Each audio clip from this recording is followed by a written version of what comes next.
Wahai orang-orang yang beriman, masuklah engkau ke dalam Islam secara sempurna, bukan Islam pencitraan, bukan Islam pilwali.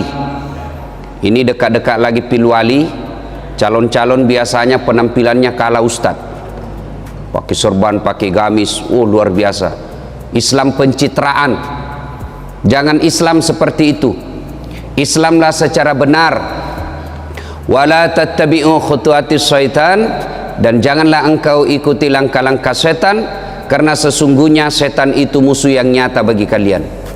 Musuh kalian bukan polisi, musuh kalian bukan pemerintah, musuh kalian bukan ulama, musuh kalian kata Allah adalah setan, di mana setan itu musuh yang nyata bagi kalian. Dan pada saat seperti ini kita dalam masjid, jangan pikir tidak ada setan yang berkeliaran di tempat kita ini. Nah, ibu bapak, saudara-saudara sekalian, Pak Ismu, Ketua Takmir Masjid Nurul Majid Gumer, Gunung Merapi, yang insya Allah dimuliakan dan dirahmati oleh Allah Subhanahu wa Ta'ala. Dunia ini ibarat taman, dan dia akan bagus kelihatan, taman ini akan cantik kelihatan kalau ada bunganya. Wih, tahu luasnya pekarangannya Ustaz, tamannya luasnya, tapi tidak ada bunganya. Cantik apa tidak? Tidak. Luas tamannya Ustaz, 1 hektar pekarangan rumahnya, tapi tidak ada bunganya, gersang, tidak ada rumput sama sekali. Bagus atau tidak? Tidak. Maka kalau dunia ini mau bagus, dunia ini mau cantik, dunia ini mau kokoh, maka harus dihiasi tanaman-tanaman. Tanaman apa? Ada 5. Kalau mau dunia ini baik, dunia ini nyaman dihuni, Makassar ini enak dihuni, maka harus ditanami 5 hal. Yang pertama, bi ilmil ulama, ilmunya para ulama. Maka Bapak Ibu saudara-saudara sekalian, kalau hidup di Makassar ini mau nyaman, maka harus banyak dakwah, harus banyak syiar, dan syiar dan dakwah itu harus bisa hidup kalau ada kader-kader ulama. Kalau wafat ulama, meninggal seorang kiai, Allah mencabut ilmu di dunia, dan itu mengganti kiai sangat sulit. Kiai Nuddin MZ wafat, susah menggantinya. Guru kita Ihlam wafat, susah mencari penggantinya. Beda kalau kota, belum pi mati, banyak yang mau ganti. Coba. Maka kalau dunia ini mau nyaman, harus banyak ulama. Bapak-bapak, silahkan ajari anak ilmu kedokteran, kasih masuk fakultas teknik, kasih masuk tentara, kasih masuk polisi, kasih masuk STPDN, sekolah-sekolah pejabat. Tapi sayang kalau anak tidak tahu paham agama. Anak jadi anggota DPR bagus, anak jadi dokter spesialis hebat, anak jadi kontraktor bagus, tapi kalau tidak ada agamanya, tena harapan. Coba, kalau mati ki ibu, siapa doakan ki? Siapa? Suami tak kau ini lagi.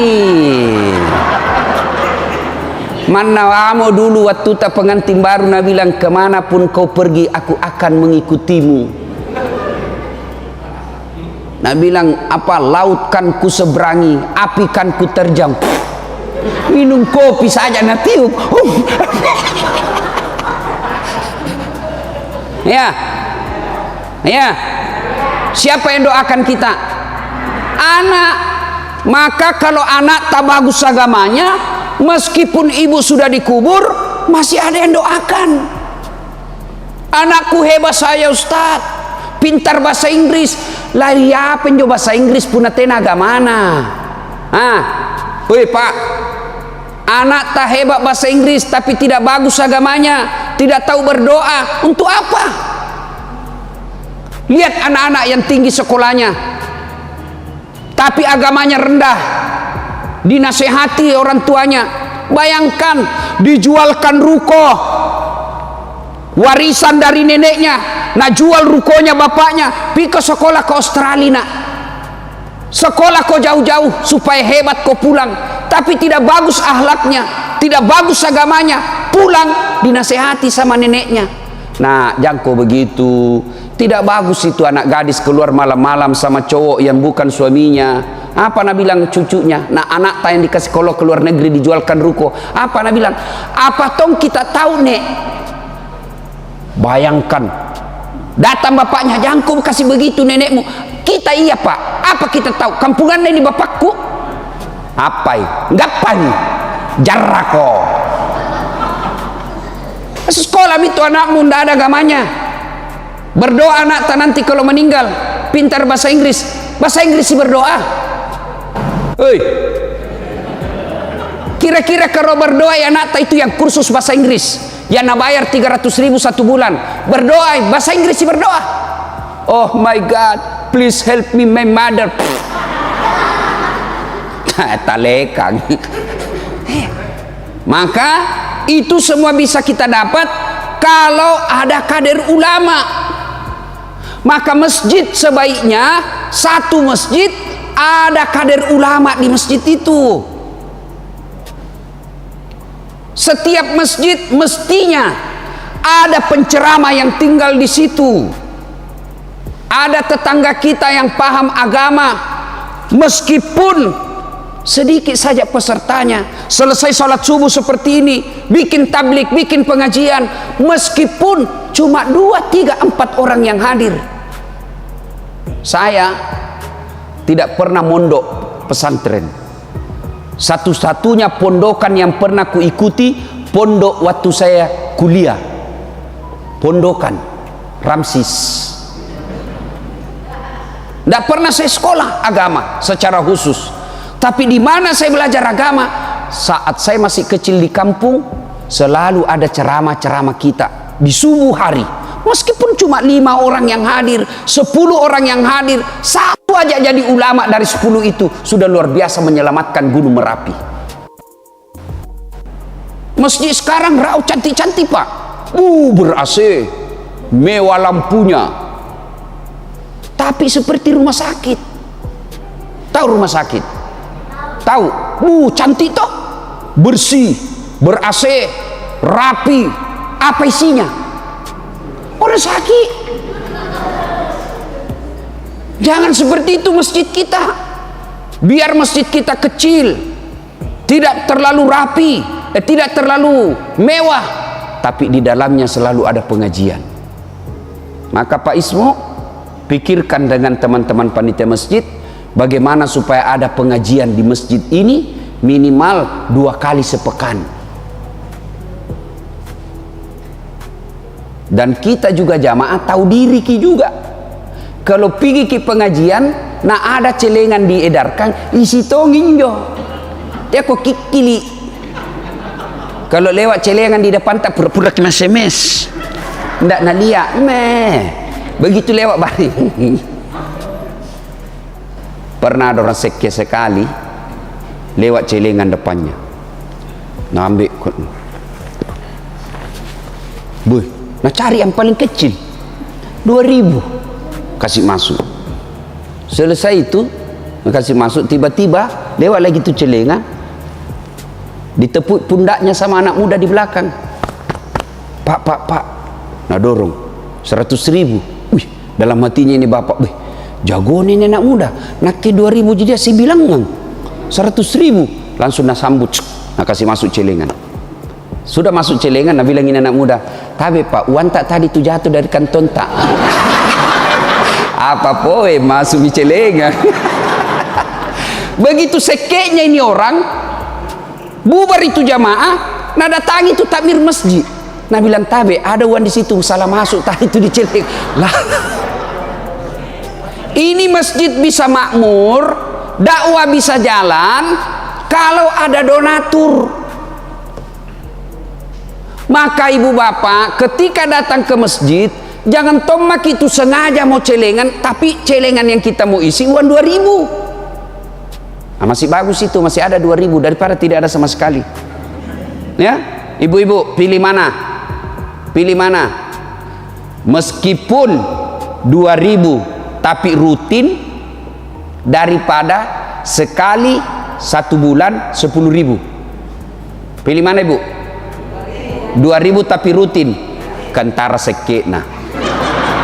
Lihat mangki, yang mestinya 10.000 rutin. Dan tidak ada orang bangkrut gara-gara sedekah. Ulama penting.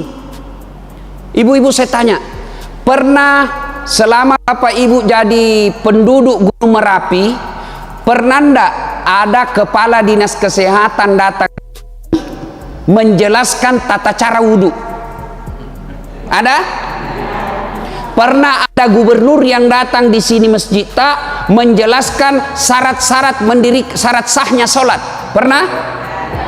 Lalu dari mana kita dapat itu ilmu tentang wudhu, tentang sholat, tentang puasa, tentang haji, tentang zikir, tentang doa? Dari mana kita dapat itu? Dari ulama. Maka tidak mungkin kita bisa beragama dengan baik tanpa ilmunya para ulama. Maka cintai ulama. Jangan kau cintai dasatnya. Enggak. Jangan cintai Kiai Haji Sainuddin Emsetnya. Jangan cintai guru kita Sanusi Baco dirinya, tidak. Tapi apa yang kita cinta dan kita hormati? Ilmunya. Pak disengenah. Dan orang yang mencintai ulama itu sama sesungguhnya mencintai Nabi. Kenapa? Al ulama'u warisatul anbiya. Ulama adalah pewaris para nabi. Bapak saudara-saudara sekalian, mencintai ulama. Maka adik-adik sekalian, silahkan belajar bahasa Inggris, silahkan belajar bahasa Korea, silahkan kau belajar aritmatika, silahkan kau belajar ilmu tentang komputer, antariksa dan lain sebagainya. Tapi jangan lupa belajar agama. Itulah sebabnya Al-Quran menjelaskan, yarfa'illahu alladhina amanu minkum walladhina utul ilma darajat. Allah mengangkat beberapa derajat di antara kalian, orang yang beriman dan berilmu pengetahuan. Maka tempat-tempat seperti ini, kalau ada kita lihat iklan-iklan takblik, iklan-iklan pengajian, datang ki. Kalau kita tidak dapat ilmunya, kita dapat pahalanya. Duduknya orang mendengar ceramah, duduk saja, belum lagi mencatat, belum lagi pemahamannya, belum lagi diamalkannya. Duduk saja dengan mendengar ceramah sejam, sama nilai keutamaannya sholat tahajud 1 malam suntuk. Ada pernah di sini sholat tahajud 1 malam suntuk? 1 malam suntuk itu maksudnya dari jam 8 malam sampai jam 4.30 subuh. Ada pernah sembahyang tahajud itu 1 malam suntuk, 1 malam penuh? Ada? Sembahyang tarawih saja 8 rakaat panjang bacaan tobat-tobat mau. Nah karena dia tali kanan joi mat tena mau tidak mau lagi pidi gumer. Ya? Nah ibu-ibu saudara-saudara sekalian, maka ketika ada takmir-takmir seperti ini, datanglah. Kalau kita tidak dapat ilmunya, kita dapat nilai keutamaannya, insya Allah. Apalagi kalau mampu kita amalkan. Nah ibu bapak saudara-saudara sekalian, karena waktu yang sangat terbatas, 1 mau dulu, sebenarnya masih ada 4. Insya Allah mudah-mudahan umur panjang, kita lanjutkan lagi pada sesi yang akan datang.